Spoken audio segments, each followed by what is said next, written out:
All right, St. Louis, I'd like to say good morning, St. Louis. As you can see, I'm heading to the gym, St. Louis. We're going to school today, St. Louis. I want you to buckle your seatbelts. It's time. I haven't done my best, St. Louis. Not yet. We got work to do. We've been following deception for so long, the deception has become the truth. I want us to think a little bit, St. Louis. I want us to go back to the beginning of creation. And not even the beginning of creation. Let's go back to the wars. World War I, World War II, Korean War, North Vietnam War, all types of conflicts. The military, the draft during the Vietnam. How many people died in Vietnam? How many people died in the Civil War? How many young men and women are dying every day that have served their country, at least America per se, that suffer from PTSD, 33 service members a day, end up committing suicide. That clearly tells me we're doing something that we shouldn't be doing. We're literally living in darkness, but yet we have assured ourselves that's the way to go because we have to defend our country. But have we ever took time to come to the conclusion and understand that maybe we are fighting one another, country against country, because we never united at the deeper level of truth? Is that possible? Have we ever thought about why was religion established? Where did it come from? Have we ever thought about it? I'm just curious. We're following deities, gods. We're being baptized, and now we believe that we're saved because we've been dipped in the water. But yet, nothing has changed. Everything remained the same. We have cults. We have cults all over the world, from David Koresh, the Davidican. We're talking about in Guyana, Jim Jones. I'm talking about intellectuals, people that consider themselves to be educators, committed suicide after they drunk that poison in Guyana. I think it was about 900 people. We got churches fighting churches. People fighting people, black against white, mama against the daddy, the children against the children. We got suicide, we got pillage, we got rape, we got wars, we got rumors of wars. We got people literally out boxing, trying to make the money, and at the same time, they come up with some type of debilitating disease after boxing for 40 to 50 years, if not 20 years. People playing football when they get older, they suffer from all kinds of different debilitating diseases because of the concussions of being hit in the head so many times, and we consider that truth? How can that be truth if we're literally going out trying to make money and killing ourselves? That's not truth. I want to believe we're living a lie. And everything was built in this prison from religion. Many of you don't want to understand it nor believe it. You've been brainwashed. Literally, no different than in North Korea. Every time they play certain music, the people go out and end up bowing to a man. You got the kings and the queens, but yet nothing's changed. Look at what's going on in Africa, Nigeria, Libya. So many different locations. I could name them. There's so many. And what are we doing?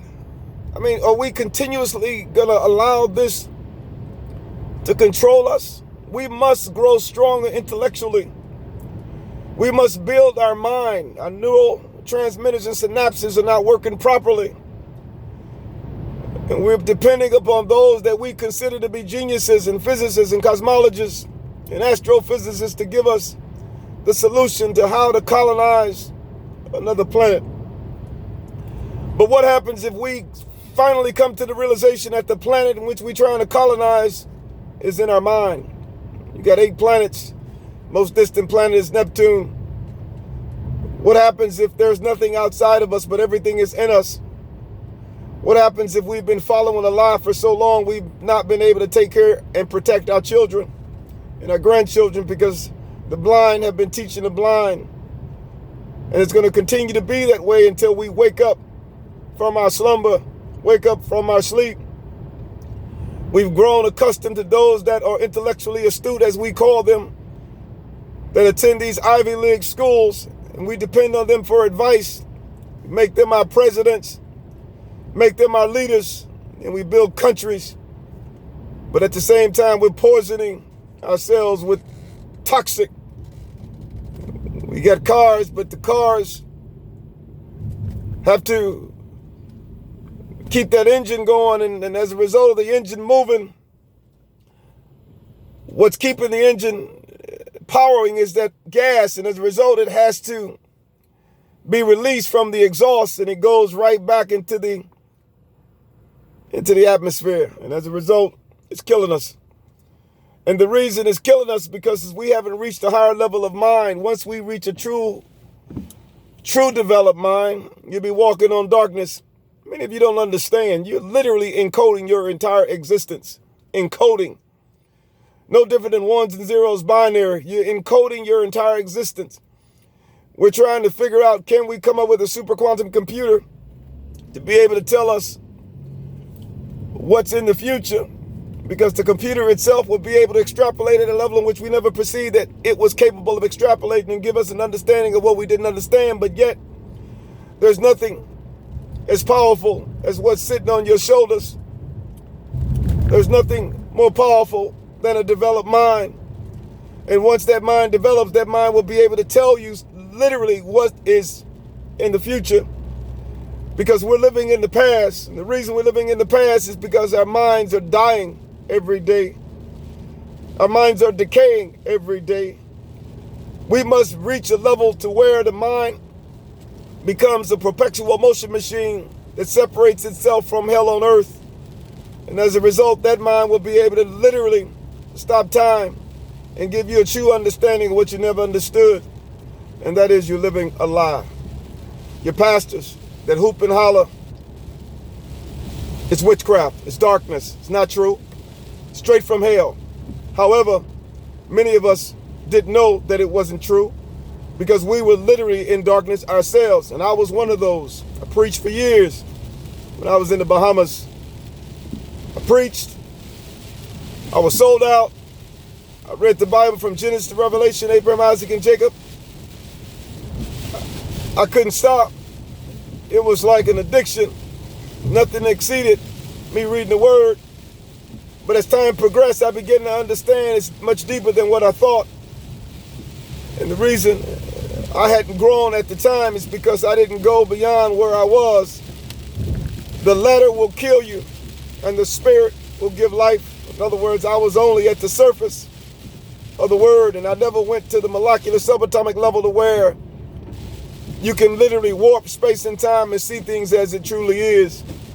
And subsequently, I begin to see those pastors as to who they really were. They were lost. They were in darkness. They were making merchandise of you. But not only were they making merchandise of you, they were killing you right there in the sanctuaries. But yet, many of us believed that they were the ones that awakened us. That's a false sense of security. False. They're tickling you, making you feel good. No different than you going to a rock concert. You see everybody jumping around, having a good time, but yet are they having a good time? That negative energy is causing them to shake, jump, and act a fool, but yet it's killing them and they don't even know it because you never reached the level of mind in which you're capable of reaching. We are unfortunately in trouble. Our young men and women are out here living in the streets. As you can see, it's raining. Just imagine how many are living underneath the bridge, trying to stay dry. How many are living in the backyard, in an alley? How many are living with mental disorders and can't come to the understanding that they don't understand because they can't seem to become aware of themselves being in trouble? We are unfortunately in trouble. And until you all get to understand that you're going to continue to believe deception. And the reason you believe the deception is because your mind is so weak, it can't believe anything beyond the deception. And as a result, you're being manipulated, tossed to and from, and don't realize that pastor that you think is a mighty man of God is straight from hell, straight from darkness, He lives on the face of the earth and he can't exceed beyond it because his mind is not powerful enough to know that he don't know. He was gripped while he was in his mother's womb. He didn't know it. Mama was gripped. She didn't know it. Her mama cursed 3 to 4 generations back. But you think you live in the truth. You're not living the truth. You're dying. You're sick. As you get older, you think you're getting old, but you're not getting old. Your cells are mutating, making bad copies of themselves. Subsequently, you come down with tumors, cancer, hypertension, strokes, diabetes. And the reason you're coming down with this stuff is because your mind hadn't evolved to know that you never knew. It's our responsibility to take that damn mountain. We must do it by any means necessary and come to the realization that you are powerful and you are made in the image of God. But damn it, turn your light on and fight for your life. Because if you don't, nothing will change. The time is not tomorrow. The time is today to bring darkness to his knees. God bless. And remember, I'm fearless. Stay tuned. 2022, we bringing it. Trust me.